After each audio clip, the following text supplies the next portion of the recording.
Well, after seeing that, I think, Ben, you better get up here right away. We need some solutions.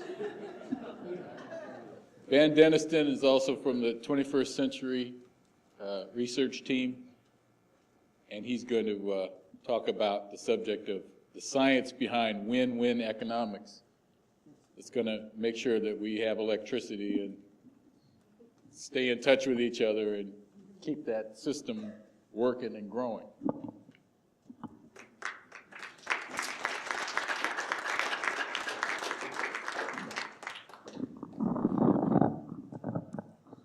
So I'm going to keep this relatively brief, and maybe just start by looking at what we've just gone through the last couple of presentations. I mean, we've talked about the threats of diseases. Ebola was highlighted, for example. We just had discussion of the threat of solar storms, solar flares, and people should be aware. I was just checking my smartphone. We actually have a geomagnetic storm right now going on. Not a big one, but just to make the point, these things are real, they are happening.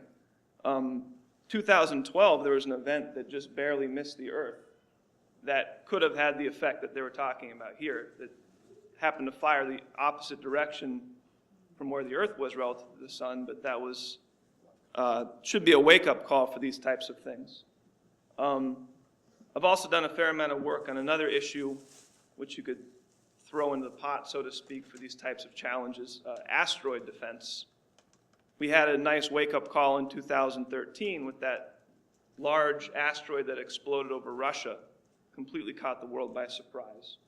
But I'm not going to take too much detail to talk about the asteroid threat or emphasize the nature of these threats in particular, because I think that's pretty clear.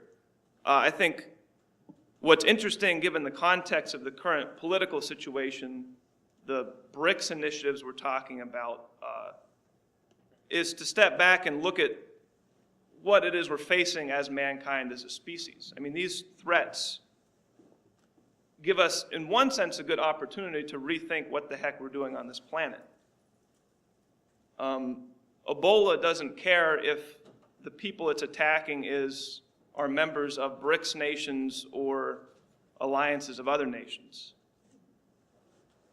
You know, an asteroid that's coming towards the Earth isn't going to check, am I about to obliterate a NATO nation, or am I about to obliterate an ally of Russia? Let me check that before I come in. You know, a solar flare is not going to ask what alliance is it going to hurt when it hits the planet. You know, these are generally can be seen together as wake-up calls for the need for a different approach to how we manage our affairs on this planet. I just want to throw in here on the asteroid issue, this has been on the table for the United States to cooperate with Russia in such a program for the past years. The Russian government made a very clear offer to the United States to say, instead of your pushing NATO forward and pushing missile systems onto our borders, which Rachel highlighted at the beginning of this event, instead of doing that, in 2011, the Russians said, why don't we cooperate on asteroid defense? Why don't we cooperate on defending the Earth from threats that threaten all nations of this planet? Instead of using our scientific capabilities, our technological capabilities as adversaries competing against each other, why don't we marshal those technologies towards defending the Earth from these threats from space? Now, I'm not going to make any assessments of what could have happened, but maybe we would have seen that asteroid coming that hit over Chelyabinsk, Russia in 2012. Maybe we would have, maybe not. But it highlights that the fact that we've got to get the United States oriented towards this type of collaborative, cooperative orientation with these other nations, Russia, China, the BRICS.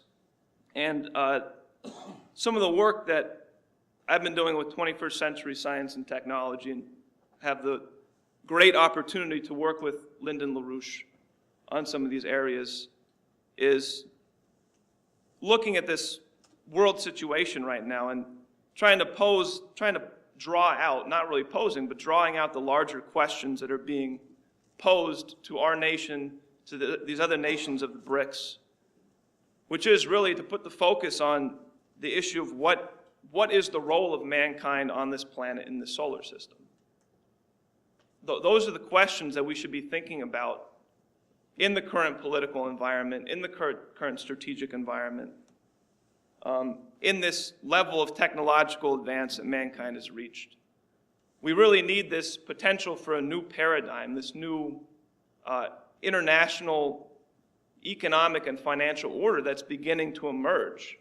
We need the United States to join this, but we need the United States to join this, and we need to put a higher level discussion on these more fundamental questions.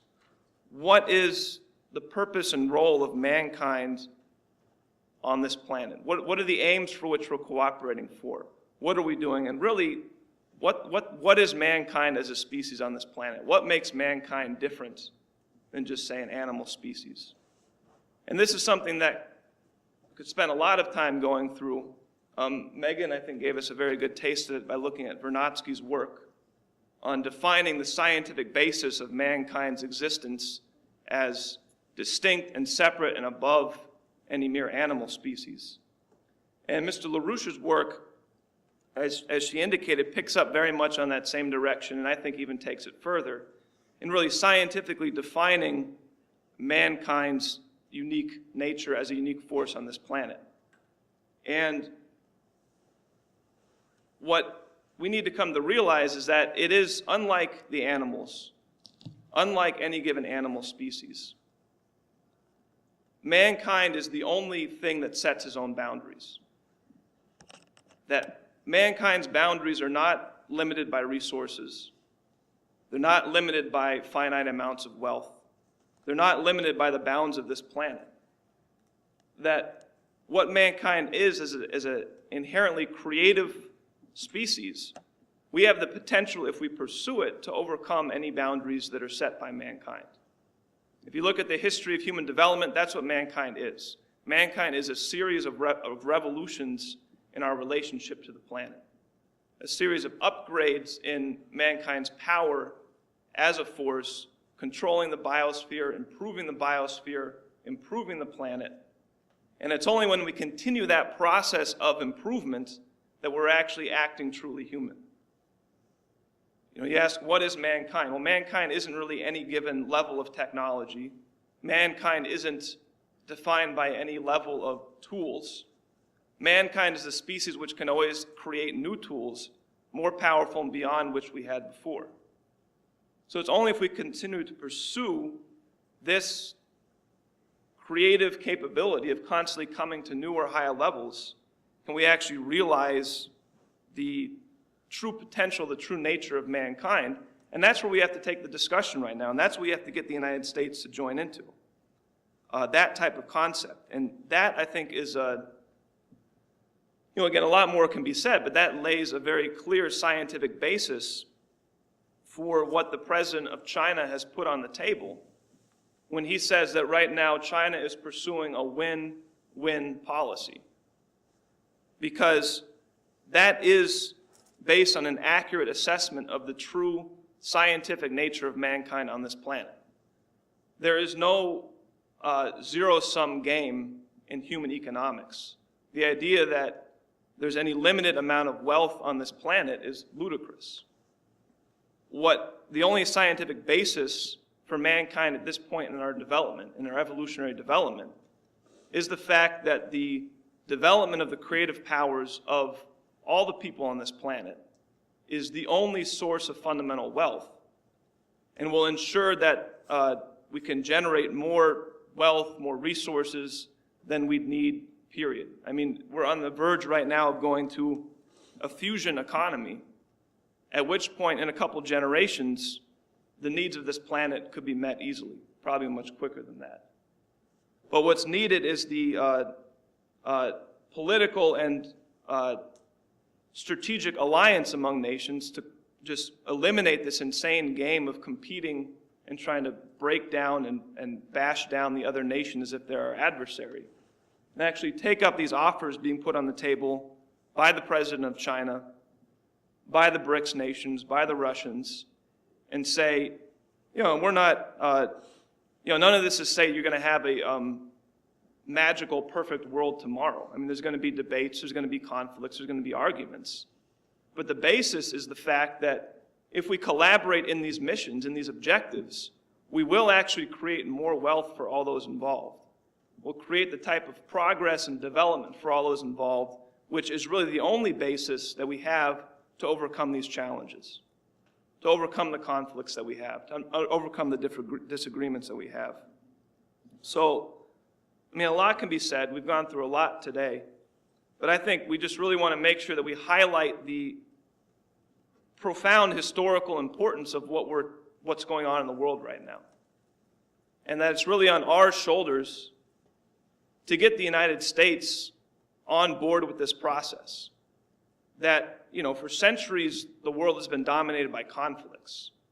For half of this past century, we've had the Cold War, the War on Terror, world wars. We've never really reached a period where the major nations of the world are saying, let's cooperate on issues that are going to benefit all of us. And that's what's on the table right now by the most powerful nations in the world. Something that's never happened before. So we're actually sitting at a very profound historical moment, and we have a great responsibility to get the United States on board with this process. We're not going to solve every issue tomorrow, but we can create a system whereby we can tackle these threats. We can tackle disease. We can do the relatively simple, basic things that are needed to protect, the electricity grid of the entire world. It's absurd, one, that's not done yet, and two, we just had an event 2 years ago that could have wiped out a good chunk of the world population, and most people don't even know about that. So these are the issues that are on the table that can be addressed. But I think coming out of this conference today and the fact that we have a series of these conferences going on around the entire country right now, people really need to get a sense that it's on us to get this moving in the United States, to get the United States on board with this process. And really take it into your heart and into your soul what we went through today.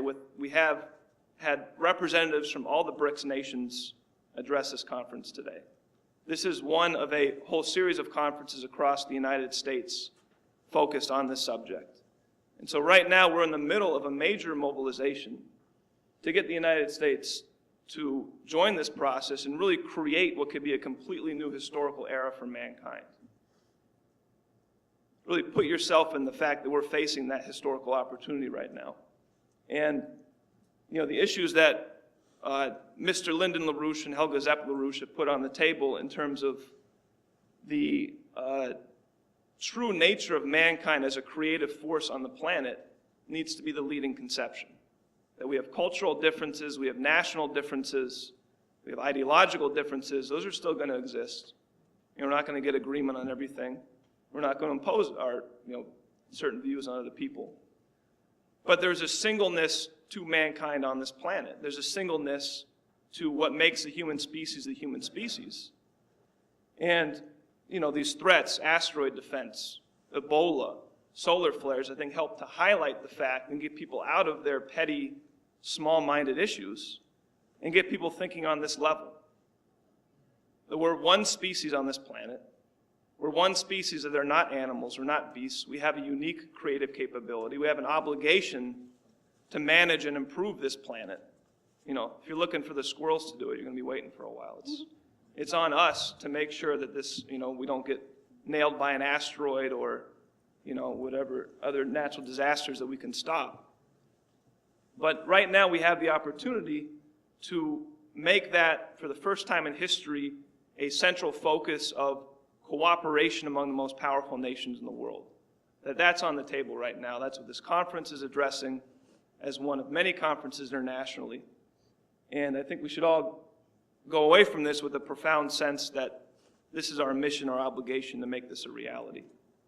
So these are my short remarks for this, and